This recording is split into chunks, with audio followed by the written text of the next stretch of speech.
ഏതെങ്കിലും ഒരു കാര്യത്തിലോ കേന്ദ്ര ഗവൺമെന്റിന് ഒരു വിധത്തിലും പങ്കില്ല. പക്ഷെ സംസ്ഥാന സർക്കാർ ഇക്കാര്യത്തിൽ വിശാലമായ സമീപനം സ്വീകരിച്ചു. കാരണം ഇതൊരു സംസ്ഥാന സർക്കാരിന്റെ പദ്ധതിയാണെന്ന് പോലും അതിന് വലിയ ദേശീയ പ്രാധാന്യം. അതുകൊണ്ടാണ് പ്രധാനമന്ത്രിയെ ക്ഷണിച്ചത്. പക്ഷെ പ്രധാനമന്ത്രിയെ ക്ഷണിച്ചപ്പോൾ പ്രധാനമന്ത്രിയുടെ ഓഫീസും BJP-യുടെ നേതാക്കളും അതിനെ അങ്ങേയറ്റം ലജ്ജാകരമായി അതിനെ രാഷ്ട്രീയവൽക്കരിക്കാനുള്ള ശ്രമമാണ് നടക്കുന്നത്. അതിന്റെ ഭാഗമായി സംഭവിച്ചത് ഇപ്പോൾ പ്രധാനമന്ത്രിയുടെ പരിപാടിയിൽ എന്ന് പറഞ്ഞാൽ കൃത്യമായ പ്രോട്ടോകോളാണ്. ആ പ്രോട്ടോകോൾ അനുസരിച്ച് വളരെ ലിമിറ്റഡ് ആയിട്ടുള്ള ആളുകൾ മാത്രമേ സ്റ്റേജിൽ വരൂ.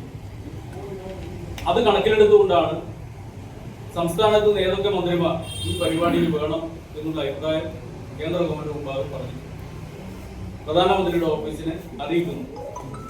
അപ്പോൾ സ്വാഭാവികമായും അതിനനുസരിച്ചുള്ള ഒരു നിലപാടാണ് സ്വീകരിക്കുന്നത്. പക്ഷെ അതിൽ നിന്നും വ്യത്യസ്തമായി സംസ്ഥാന സർക്കാർ പറയാത്ത ചില പേരുകൾ അതിൽ ഉൾപ്പെട്ടു വന്നിരിക്കുന്നു.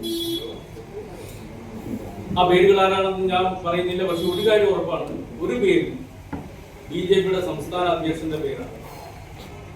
ഒരിക്കലും ചെയ്യാൻ വേണ്ടി പാടില്ലാത്തൊരു കാര്യമാണ്. പ്രധാനമന്ത്രിയെ കേരളത്തിന്റെ വിശാലത കൊണ്ട് ഒരു പരിപാടിക്ക് ക്ഷണിച്ചപ്പോൾ ആ പരിപാടിക്ക് ക്ഷണിച്ചു എന്നുള്ള ഒറ്റ കാരണം കൊണ്ട് BJP-യുടെ അധ്യക്ഷൻ നിശ്ചയിച്ച് നൽകി പ്രധാനമന്ത്രിയുടെ ഓഫീസ്. അങ്ങനെ നിശ്ചയിച്ച് നൽകുകയാണെങ്കിൽ മുൻ കേന്ദ്രമന്ത്രി എന്താണ് പറഞ്ഞത്? ഇപ്പോ കോൺഗ്രസ്സുകാരെ വിമർശനം ഉന്നയിക്കുന്ന കോൺഗ്രസ്സുകാർ യഥാർത്ഥം ചോദിക്കേണ്ടതാണ്, എന്തുകൊണ്ട് AK ആന്റണി നിശ്ചയിച്ചു? AK ആന്റണി മുൻ മുഖ്യമന്ത്രിയും കേന്ദ്ര പ്രതിരോധ മന്ത്രിയായിരുന്നു. രാജീവ് ചന്ദ്രശേഖരൻ എടുത്ത ചുമതലയേക്കാൾ ഒരു വലിയ ചുമതല നിർവഹിച്ച ആളാണ് AK ആന്റണി. AK ആന്റണി എന്തുകൊണ്ട് ക്ഷണിച്ചില്ല? PJ കുര്യൻ എന്തുകൊണ്ട് ക്ഷണിച്ചില്ല? KB തോമസിനെ എന്തുകൊണ്ട് ക്ഷണിച്ചില്ല? ഇവരൊക്കെ മുൻ കേന്ദ്രമന്ത്രിമാരാണല്ലോ. അങ്ങനെ കുറെ കേന്ദ്രമന്ത്രിമാർ വേറെയും ഉണ്ടല്ലോ കേരളത്തിൽ. അവരൊന്നും പിടിക്കാതെ രാജീവ് ചന്ദ്രശേഖരനെ വിളിച്ചു. നമ്മൾ മനസ്സിലാക്കേണ്ടത്, ആ പരിപാടിയിൽ നമ്മുടെ സംസ്ഥാന ധനമന്ത്രി മുതൽ ഒരു ഡസൻ സംസ്ഥാന മന്ത്രിമാര് സദസ്സിൽ ഇരിക്കുകയാണ്. അവർക്ക് സ്റ്റേജിൽ കയറാൻ പറ്റില്ല, സംസ്ഥാന മന്ത്രിമാർക്ക് സ്റ്റേജിൽ കയറാൻ പറ്റില്ല. പക്ഷെ BJP-യുടെ അധ്യക്ഷന് സ്റ്റേജിൽ കയറാം. എത്ര വലിയ അനീതിയാണ്! അപ്പൊ ഇങ്ങനെ ഒരു സംഭവം നടത്തിയിട്ട് അതിനെ രാഷ്ട്രീയവൽക്കരിച്ച് സ്റ്റേജിൽ കയറുക മാത്രമല്ല, അദ്ദേഹം ചെയ്ത പണിയെന്താ? BJP-ക്കാര് സദസ്സെന്ന് മുദ്രാവാക്യം വിളിക്കുമ്പോൾ ആ മുദ്രാവാക്യം ഏറ്റുവിളിക്കുക. അപമാനകരമായ ഒരു സ്ഥിതിയല്ല. ആ അപമാനകരമായ സ്ഥിതിയിൽ BJP നാണം കെട്ട് നിൽക്കുകയാണ്. അങ്ങനെ നാണം കെട്ട് നിൽക്കുന്ന BJP-യെ വെള്ളം പൂശാൻ വേണ്ടിയല്ലേ ഇങ്ങനെ ഒരു പ്രചരണം നടത്തുന്നത്? അതിനു വേണ്ടിയല്ലേ കോൺഗ്രസും BJP സംയുക്തമായി ഇങ്ങനെ ഒരു പ്രശ്നം ഉന്നയിച്ചത്? ഇപ്പൊ മുഖ്യമന്ത്രിയോ മന്ത്രിമാരോ പങ്കെടുക്കുന്ന പരിപാടി, ആ പരിപാടികളിൽ രാഷ്ട്രീയ പാർട്ടിയുടെ പ്രവർത്തകരെ ക്ഷണിക്കാറുണ്ട്. ഇപ്പൊ മുഴപ്പിലങ്ങാട് നടത്തിയ പരിപാടിയിലും രാഷ്ട്രീയ പാർട്ടിയുടെ പ്രവർത്തകരില്ലേ? രാഷ്ട്രീയ നേതാക്കളെയോ പ്രവർത്തകരെയോ പുറന്തള്ളിക്കൊണ്ടുള്ള പരിപാടിയല്ലല്ലോ ഇവിടെ നടത്തുന്നത്. അവിടെ മുസ്ലിം ലീഗും കോൺഗ്രസും ബഹിഷ്കരിച്ച പരിപാടി, അവർ വന്നില്ല. CPM-ന്റെ ആളുകളുണ്ട്. അപ്പൊ രാഷ്ട്രീയ പാർട്ടി പ്രവർത്തകരെ, നേതാക്കളെ വ്യത്യസ്ത പരിപാടികളിൽ ക്ഷണിക്കാറുണ്ട്. മുൻ MLA-മാർ, മുൻ MP-മാർ ഇത്തരത്തിലുള്ള പരിപാടികളിൽ പങ്കെടുക്കുമ്പോൾ അവരെ വേദിയിൽ ഇരുത്താറുണ്ട്. ഇത് പുതിയ കാര്യമല്ല. നിങ്ങൾ നിങ്ങളുടെ തന്നെ മുൻകാല വീഡിയോ ദൃശ്യങ്ങളൊന്ന് പരിശോധിക്കുക. അത് LDF ഭരിക്കുന്ന സമയത്തുള്ള ദൃശ്യങ്ങൾ കേരളത്തിലുടനീളം നിങ്ങൾ പരിശോധിച്ചോ? UDF ഭരിക്കുന്ന സമയത്ത് ഉള്ള ദൃശ്യങ്ങൾ കേരളത്തിലുടനീളം നിങ്ങൾ പരിശോധിച്ചോ? ആ സമയത്ത് ബന്ധപ്പെട്ട മന്ത്രിയുടെയോ മുഖ്യമന്ത്രിയുടെയോ കൂടെ വന്നിട്ടുള്ള മുൻ MP-മാരോ മുൻ MLA-മാരോ മുഖ്യമന്ത്രിയോടൊപ്പം വേദി പങ്കിടാറുണ്ടായിരുന്നോ?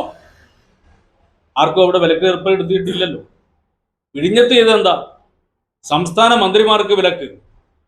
സംസ്ഥാനത്തെ ഇപ്പൊ മുൻ ജനപ്രതിനിധികളാണെങ്കിൽ രാഷ്ട്രീയ പാർട്ടി നേതാക്കളുടെ രൂപ ചെലവഴിക്കാത്ത ഒരു സർക്കാർ തങ്ങളുടെ പദ്ധതിയാണ്, പരസ്യത്തിലൂടെയും മറ്റു രീതിയിലും തങ്ങളുടെ പദ്ധതിയാണ് എന്ന് സ്ഥാപിക്കാൻ ശ്രമിക്കുക.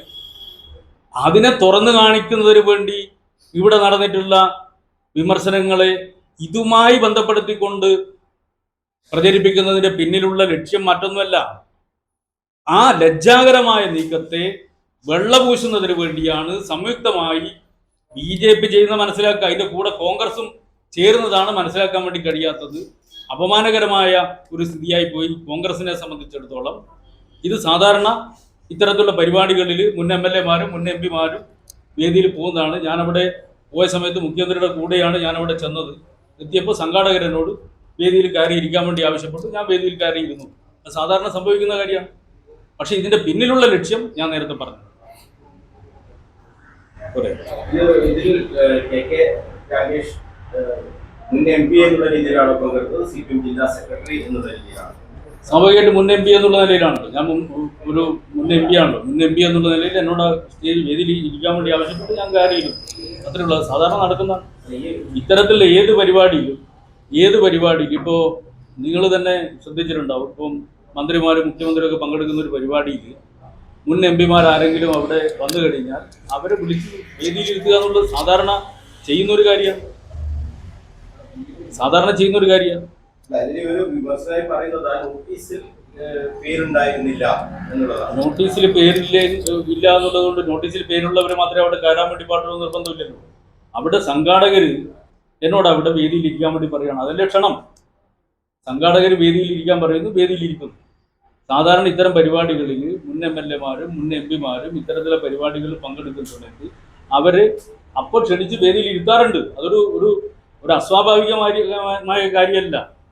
എന്നാൽ പ്രധാനമന്ത്രിയുടെ പരിപാടി അങ്ങനെയല്ല. പ്രധാനമന്ത്രിയുടെ പരിപാടി എന്ന് പറയുന്നത് കൃത്യമായി പ്രോട്ടോകോൾ വെച്ച് മിനിറ്റ് പ്രോഗ്രാം തയ്യാറാക്കി അതിൽ ആരൊക്കെ പങ്കെടുക്കണമെന്ന് തീരുമാനിച്ച പരിപാടിയാണ് പ്രധാനമന്ത്രിയുടെ പരിപാടി. മുൻകൂട്ടി തീരുമാനിക്കുന്നതാണ്. ആ മുൻകൂട്ടി തീരുമാനിക്കുന്ന പരിപാടിയിൽ ഒരു പാർട്ടിയുടെ സംസ്ഥാന അധ്യക്ഷനെ മുൻ മന്ത്രിയാണ് എന്ന് പറഞ്ഞുകൊണ്ട് പങ്കെടുപ്പിക്കുക. എന്നാൽ മറ്റ് പാർട്ടികളുടെ പ്രധാനപ്പെട്ട പാർട്ടികളുടെ സംസ്ഥാന അധ്യക്ഷന്മാരെ അവർ മുൻമന്ത്രിമാരാണ്, അതിൽ ഒരാൾ MP ആണ്, അവരെ അങ്ങോട്ടേക്ക് അടുപ്പിക്കാതിരിക്കുക. അതോടൊപ്പം തന്നെ അതിനെക്കാട്ടും ഏറ്റവും പ്രധാനപ്പെട്ടതാണല്ലോ സംസ്ഥാനത്തിലെ മന്ത്രിമാർ. ആ മന്ത്രിമാരെ ആരെയും പരിഗണിക്കാതിരിക്കുക. എന്നിട്ട് BJP സംസ്ഥാന അധ്യക്ഷനെ ആ വേദിയിൽ നിശ്ചയിക്കുക മാത്രമല്ല, അദ്ദേഹം കാണിച്ചു കൂട്ടിയ അഭിപ്രായങ്ങൾ എന്തൊക്കെയാ? പരിപാടി തുടങ്ങുന്നതിന് മുമ്പേ വേദിയിൽ കയറിയിരുന്നിട്ട് താനാണ് ഇതിൻ്റെയൊക്കെ പ്രായോജകൻ എന്ന് കാണിക്കുന്ന വിധത്തിൽ ഇദ്ദേഹം കേരളത്തിൽ അധികമുള്ള ആളല്ല. കേരളം എന്താണെന്ന് അദ്ദേഹത്തിന് അറിയില്ല.